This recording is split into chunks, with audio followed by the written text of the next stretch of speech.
Si en médecine, vous ne choisissez pas votre carrière, eh bien les gens, vont le faire à votre place. Je vois pas mal de collègues assistants qui avancent un petit tâton en prenant un premier poste et puis en disant: «Bon, bah, j'aimerais bien faire ce type de spécialité», mais même dans le type de spécialité, il y a 3 grands groupes de projets que vous pouvez avoir.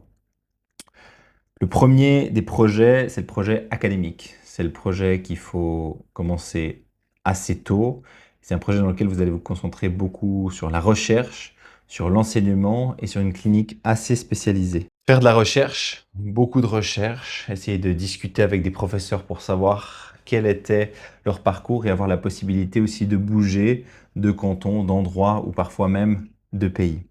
Ensuite, on a les carrières qui sont plus périphériques, dans lequel vous serez en dehors des hôpitaux universitaires. Il y a plus de places, c'est moins spécialisé, mais du coup, vous aurez aussi la possibilité d'avoir plus de temps en dehors de l'hôpital et peut-être plus d'opportunités d'être dans votre région. Enfin, on a les carrières en privé qui sont pour certaines spécialisations qui sont tout autant sélectives, mais pour d'autres qui sont beaucoup plus faciles à avoir. Et ça, c'est vraiment l'opportunité d'avoir une carrière un peu plus entrepreneuriale.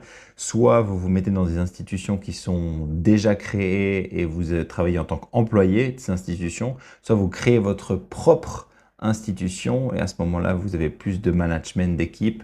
Ça vous permet d'avoir une liberté totale avec bien entendu des responsabilités qui sont complètement différentes. Le problème, c'est pas de pas avoir le choix. Il y a le choix de carrière.